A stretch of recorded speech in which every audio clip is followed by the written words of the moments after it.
Salut les Globetrotters! Alors aujourd'hui on va parler de sac à dos de randonnée et je vais te montrer en vidéo comment faire les bons réglages de ton sac à dos pour être sûr de ne pas avoir mal ni aux épaules ni au dos.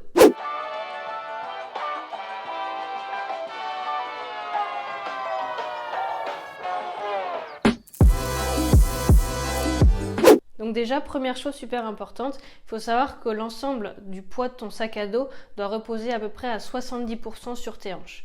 On a tendance à penser qu'un sac à dos, ça se porte quasiment uniquement sur les épaules. C'est faux, en tout cas pour les gros sacs à dos de randonnée, quand on atteint déjà les 40-50 litres, voire plus, c'est déjà des gros sacs à dos qui peuvent peser 10-15 kg. Donc là, ça doit surtout pas reposer que sur tes épaules. Sinon, c'est le mal de dos assuré et tu risques d'être dégoûté de la randonnée. Donc la première chose à faire, ça va être de desserrer toutes les sangles de ton sac à dos. En tout cas, pour ta première utilisation, je te conseille déjà de tout bien desserrer. Les bretelles, les sangles qui se trouvent au niveau des hanches, les rappels de charge qu'on verra plus tard. Donc deuxième chose à faire, si ton sac le permet, ça va être de régler la hauteur de ton dos. Alors, il faut savoir que certains sacs à dos le permettent. Ils ont un dos rigide avec des armatures métalliques qui permettent de régler la hauteur du dos en fonction de ta taille. Donc forcément, si tu es grand, tes bretelles vont être bien plus hautes par rapport à ta ceinture ventrale. Troisième chose, on enfile le sac sur le dos. Et donc là, le premier réglage, ça va être la ceinture ventrale. Donc l'idée, c'est vraiment de positionner ton sac à dos vraiment au-dessus des hanches, le mettre le plus haut possible. Il faut vraiment que ça repose sur les os des hanches, voire même un peu plus haut au niveau du nombril, et bien serrer cette ceinture ventrale quasiment à fond. Bon, il faut quand même que tu puisses encore respirer, mais tu dois sentir que le poids de ton sac repose quasiment uniquement sur les os de ta crête iliaque, sur les os du bassin. Donc quatrième chose à faire, c'est de resserrer les bretelles. Donc tu vas serrer les sangles des bretelles de façon à pouvoir redresser le sac et surtout à faire en sorte qu'il ne parte pas en arrière. Donc là encore, il ne faut pas serrer trop fort les bretelles parce que plus tu vas serrer les bretelles, plus le poids va reposer sur tes épaules. Moi je sais que quand je laisse tomber les épaules, quand j'expire, il y a toujours un petit jour entre le haut de mes épaules et la bretelle. En gros, mes bretelles sont surtout là pour éviter que le sac parte en arrière et me déséquilibre.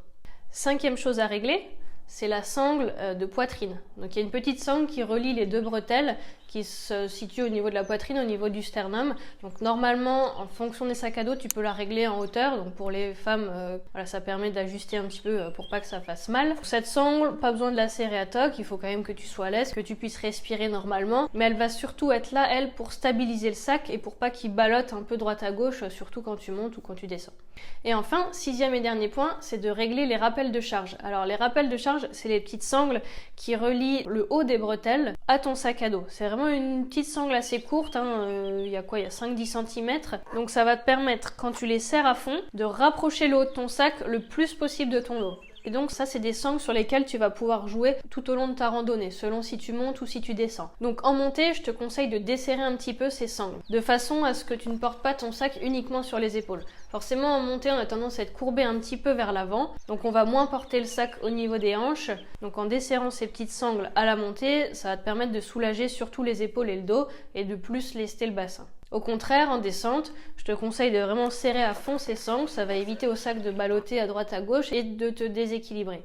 Si en descente, les sangles là sont totalement desserrées, ton sac à dos va avoir tendance à basculer vers l'arrière, ça va faire du porte-à-faux, ton centre de gravité va être beaucoup plus en arrière et voilà, c'est comme ça que ça va te déséquilibrer. Et en plus de te fatiguer, ça risque d'être dangereux, tu risques de chuter. Voilà, donc j'espère que cette petite vidéo t'a plu. Si tu souhaites aller plus loin, si tu veux avoir des infos, des conseils sur comment bien choisir ton matériel de randonnée ou comment organiser un trek en autonomie, que ce soit l'installation du bivouac, comment se ravitailler, le choix des lyophilisés, etc.